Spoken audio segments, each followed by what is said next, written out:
आज हम व्याकरण भाषा पर थोड़ा सा ध्यान देने वाले हैं।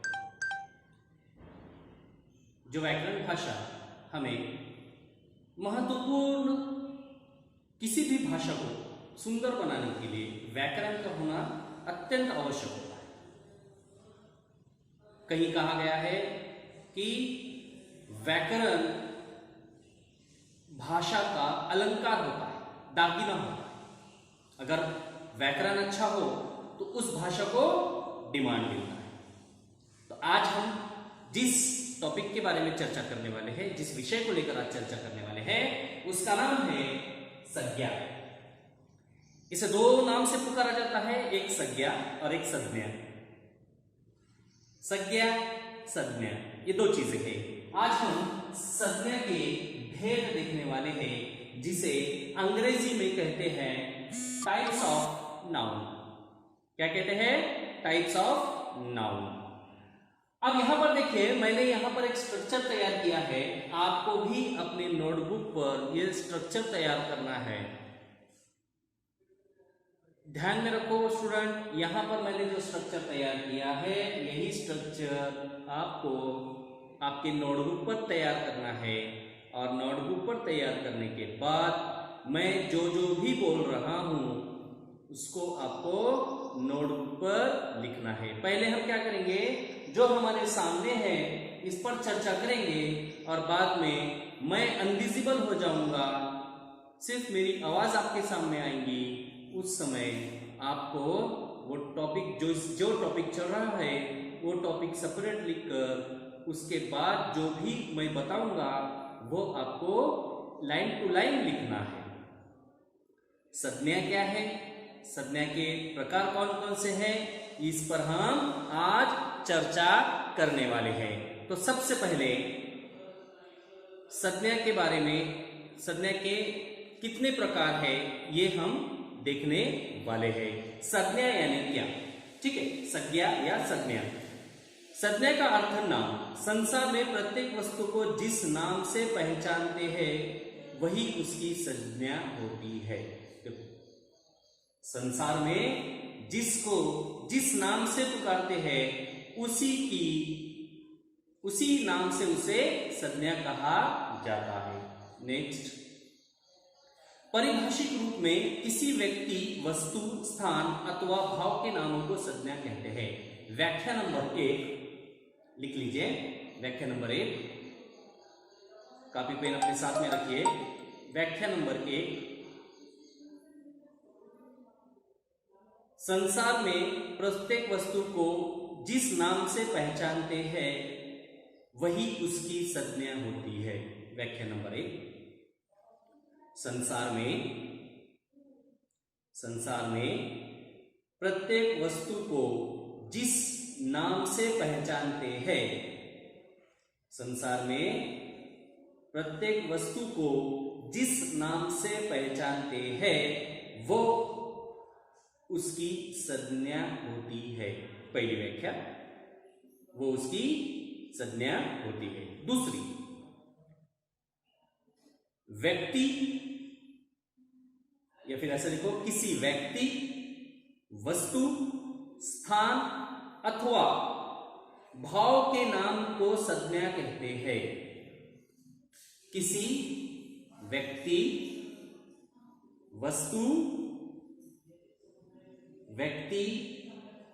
वस्तु, स्थान अथवा भाव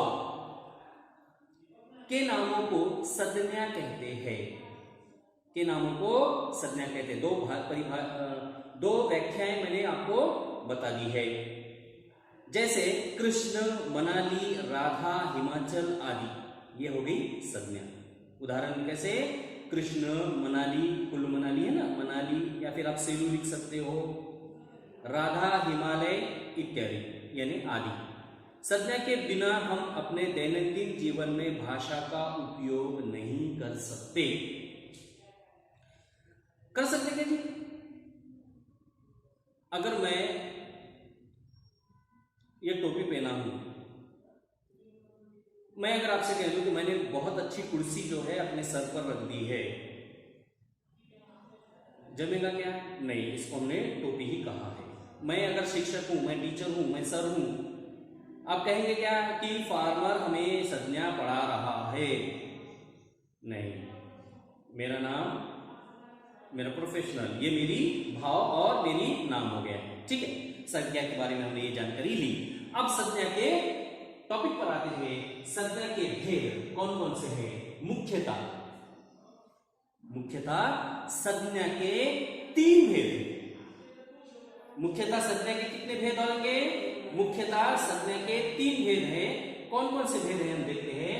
मुख्यतः 3 भेद होते हैं। संज्ञा के भेद है, पहला है व्यक्तिवाचक संज्ञा। पहला भेद कौन सा है?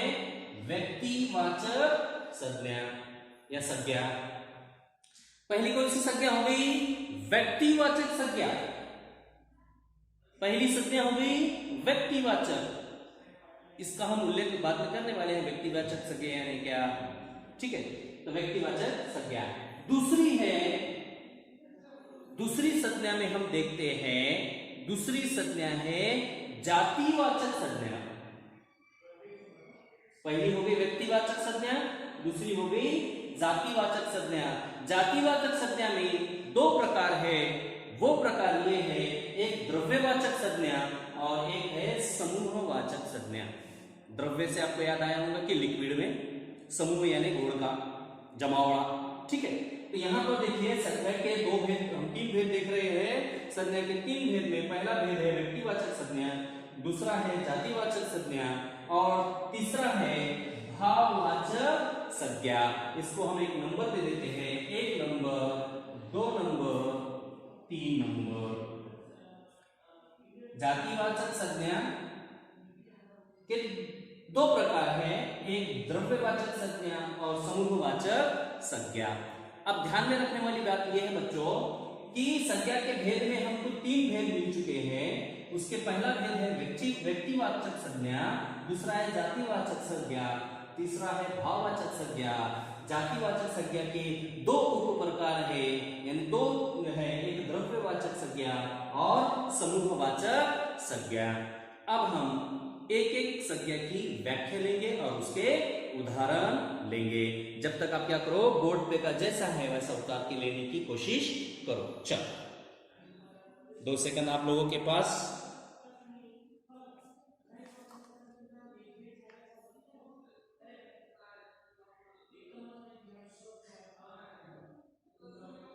ठीक है, अब हम क्या करेंगे, व्यक्तिवाचक संज्ञा को लिखो और उसकी व्याख्या मैं आपको बता रहा हूं। वो व्याख्या समझकर लिखना है। जब भी स्कूल चालू हो जाएंगे, जब भी ये चालू होगा, उस समय मैं आपको जो है ये सब पूछने वाला हूं। ठीक है, चलिए तो अब शुरू करते हैं। व्यक्तिवाचक संज्ञा, इसे अंग्रेजी में कहते हैं प्रोनाउन। प्रोनाउन, इसकी व्याख्या लिख लीजिए। व्याख्या है, व्यक्ति शब्द विशेष का भाव दर्शाता है। व्यक्ति शब्द विशेष का भाव दर्शाता है, उसे व्यक्तिवाचक संज्ञा कहते हैं। पहली व्याख्या। दूसरी व्याख्या लिखिए, किसी विशेष, पहली व्याख्या देख लीजिए, फिर से एक बार बोल रहा हूं। शब्द विशेष का भाव दर्शाता है। व्यक्ति शब्द विशेष का भाव दर्शाता है, उसे व्यक्तिवाचक संज्ञा कहते हैं। दूसरा उसकी व्याख्या है, दूसरी व्याख्या ले लीजिए, किसी विशेष व्यक्ति, लिख रहे हो ना, किसी विशेष व्यक्ति, वस्तु, स्थान या भाव के नाम को व्यक्तिवाचक संज्ञा कहते हैं। किसी वस्तु, स्थान या भाव के नाम को व्यक्तिवाचक संज्ञा कहते हैं। 2 व्याख्या मैंने आपको बता दी है। ठीक है, आप उदाहरण के तौर पे लीजिए। जैसे आपको लिखना है, जैसे व्यक्तियों के नाम राम, रमेश, मीनल, मालती इत्यादि। सेकेंड, नगरों के नाम राजस्थान, मेरठ, मुंबई, चंडीगढ़ आदि हम उदाहरण देख रहे हैं। देशों के नाम भारत, जापान, अमेरिका, लंदन आदि। त्योहारों के नाम होली, ईद, रक्षाबंधन आदि। अब देखो, व्यक्ति के नाम जो है, अब मान लीजिए ये बोर्ड है, मैं कह रहा हूं कि मैंने नोटबुक पर ये संज्ञा आपको सिखा रहा हूं। मैं कुर्सी पहना हूं, मैंने जो है जो सीमेंट की बोरी होती है वो पहनी है। आप क्या सोचोगे? लगता है सर पागल हो गए, क्योंकि सर ने तो टोपी पहनी है, सर ने तो टी शर्ट पहना है, सर बोर्ड पे सिखा रहे हैं, नोटबुक पर नहीं सिखा रहे हैं। क्यों? क्योंकि बचपन से हमें पता है दिस इज अ बोर्ड, ये क्या है? बोर्ड है। ये मैंने टोपी पहनी है, क्योंकि नाम हमने जो दे दिया है वो नाम है, हमने जो दिया है वो नाम है। त्रिकालवादी सत्य, ये त्रिकालवादी। यहां बताने का तात्पर्य यह है मेरे प्यारे बच्चों कि ये सब चीजें जो है महत्वपूर्ण है। इसलिए व्यक्तिवाचक संज्ञा के लिए नाम जरूरी है, नाम आ गया है, ठीक है। उसके बाद हम देखते हैं जातिवाचक संज्ञा। जातिवाचक संज्ञा की व्याख्या लिख लीजिए।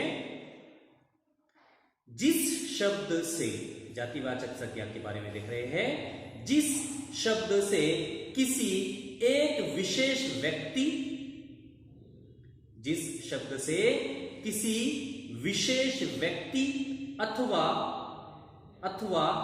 स्थान का बोध ना होकर समस्त जाति का बोध हो, उसे जातिवाचक संज्ञा कहते हैं। वाह, कितनी अच्छी व्याख्या है। किसी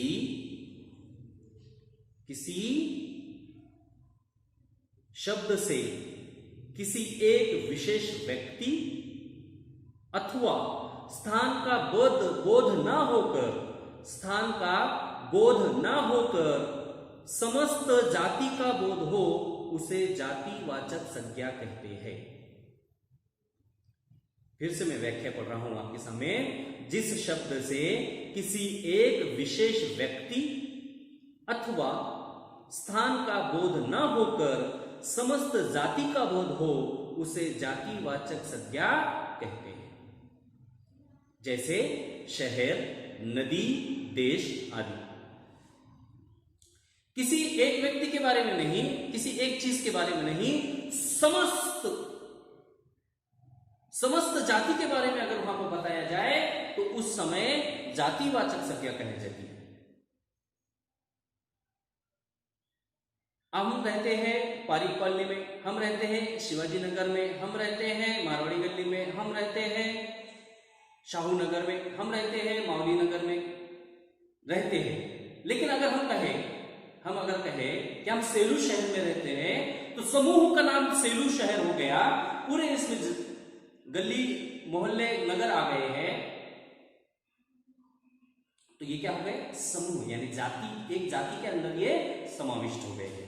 तो आगे देखिए, समूहवाचक, द्रव्यवाचक संज्ञाएं भी जातिवाचक संज्ञा के अंतर्गत आती जाती है। देखिए, समूहवाचक और द्रव्यवाचक संज्ञा भी जातिवाचक संज्ञा के बीच में आ जाती है। अब हम क्या करेंगे? इसमें करेंगे भाग क विषय पर हम ध्यान देंगे। क है द्रव्यवाचक संज्ञा।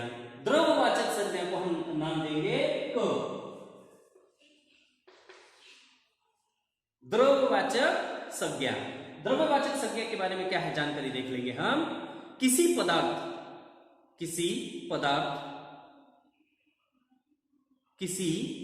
पदार्थ या द्रव्य का बोध करने वाले शब्दों को द्रव्यवाचक संज्ञा कहा जाता है।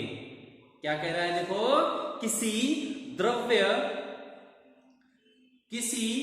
पदार्थ या द्रव्य का बोध होने वाले शब्दों को द्रव्यवाचक संज्ञा कहा जाता है। अब उदाहरण के तौर पे सोना, चांदी, लकड़ी। सोना, चांदी, लकड़ी। अब ये क्या हो गई? द्रव्य रूप में आ गए। ठीक है, अब उसके बाद आता है, तो के बाद आएगा ह, समूहवाचक संज्ञा। कौन सा है? समूहवाचक संज्ञा। अब समूहवाचक संज्ञा की व्याख्या देख लीजिए, उसके बाद हम आगे बढ़ेंगे। समूहवाचक संज्ञा की व्याख्या, जो शब्द किसी समूह या समुदाय का अर्थ कराता हो, जो शब्द किसी समूह या समुदाय का अर्थ व स्वभाव का बोध कराता हो या ज्ञान कराता हो, उसे समूहवाचक संज्ञा कहते हैं। फिर से व्याख्या देख लीजिए, जो शब्द किसी समूह या समुदाय का ज्ञान कराता हो, उसे समूहवाचक संज्ञा कहते हैं। जैसे सेना, कक्षा, भीड़। जैसे सेना, कक्षा, भीड़। समूह का, सेना में एक सिपाही है क्या? कक्षा में एक विद्यार्थी है क्या? भीड़ में एक विद्यार्थी है क्या? एक अगर आदमी, हम क्या कहेंगे? वो अकेला आदमी खड़ा हुआ है। लेकिन अगर वहां भीड़ है तो हम क्या कहेंगे? अरे भीड़ खड़ी हुई है, लोगों की भीड़ खड़ी हुई है। एक लोगों की नहीं, अनेक लोगों की वहां पर भीड़ खड़ी हुई है, तो हम क्या कहेंगे? समूह। समूह में खड़े हुए हैं, यानी भीड़ में खड़े हुए। चलिए अब लास्ट का जो टॉपिक है वो देखते हैं, भाववाचक संज्ञा। उसके बाद हम उदाहरण पर ध्यान देंगे। अब उसके बाद देखिए, भाववाचक संज्ञा की व्याख्या ले लीजिए। किसी गुण, दशा, भाव, अवस्था अथवा स्वभाव का बोध करने वाले शब्दों को भाववाचक संज्ञा कहते हैं। व्याख्या फिर से देख लीजिए।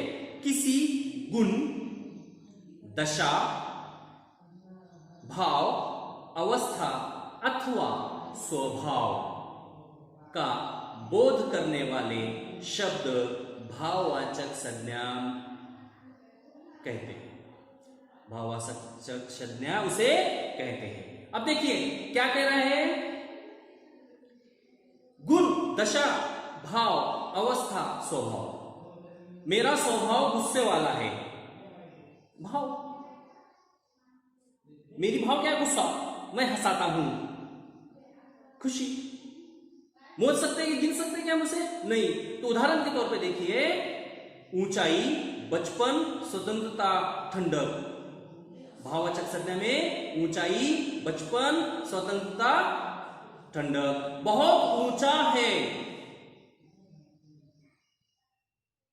उसमें बचपना है, वो स्वतंत्र है। कितना ठंडक है, भाव। ऊंचा, ऊंचा, बचपन, भाव। स्वतंत्र, ठंडी। भाववाचक संज्ञा में ये मुड़ते हैं। ठीक है, यहां पर हमने संज्ञा के भेद देखे। संज्ञा के 3 भेद होते हैं, इस पर चर्चा की। संज्ञा के 3 भेदों को हमने जाना, संज्ञा के 3 भेदों को हमने माना। अब हम क्या करेंगे? अगले पीरियड में संज्ञा के कौन कौन से प्रकार होते हैं, संज्ञा के कौन कौन से उदाहरण दिए गए हैं, इनमें जो है हम बात करने वाले हैं। तो आप लोगों को क्या करना है? मैंने जितना भी बताया उसको अपने नोटबुक में लिखना है, और नोटबुक में लिखकर मुझे व्हाट्सएप करना है। व्हाट्सएप करते समय एक बात ध्यान में रखो मेरे प्यारे बच्चों, वैयक्तिक कोई भी मुझे नहीं भेजेगा, ग्रुप में आपको भेजना है। ठीक है, तो हम मिलते हैं अगले पीरियड में। जब तक के लिए घर पे रहिए, सुरक्षित रहिए।